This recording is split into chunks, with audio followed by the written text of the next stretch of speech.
Често се случва, като карам колата на някой и му каже, че е за съединител и ме пита как позна. Редовно е заради твърдия педал. Ето, това е диафрагмата, която е излезнала напред.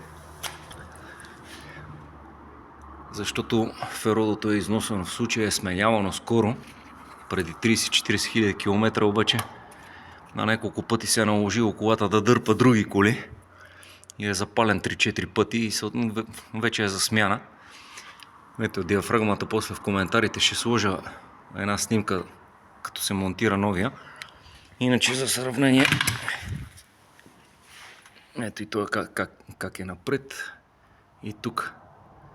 Като се монтира, диафрагмата ще затвори навътре и ще се види в снимките, но на CR-V най-вече втора генерация, втора, трета, първа генерация, втвърдяването на педала е явен признак, че съединител е за смяна.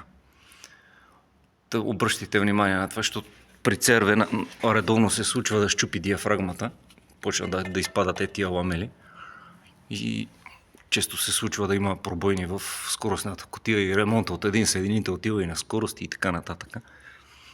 Та обръщайте им внимание. По-късно ще кача снимки на монтиран вече съединител. Хубав ден!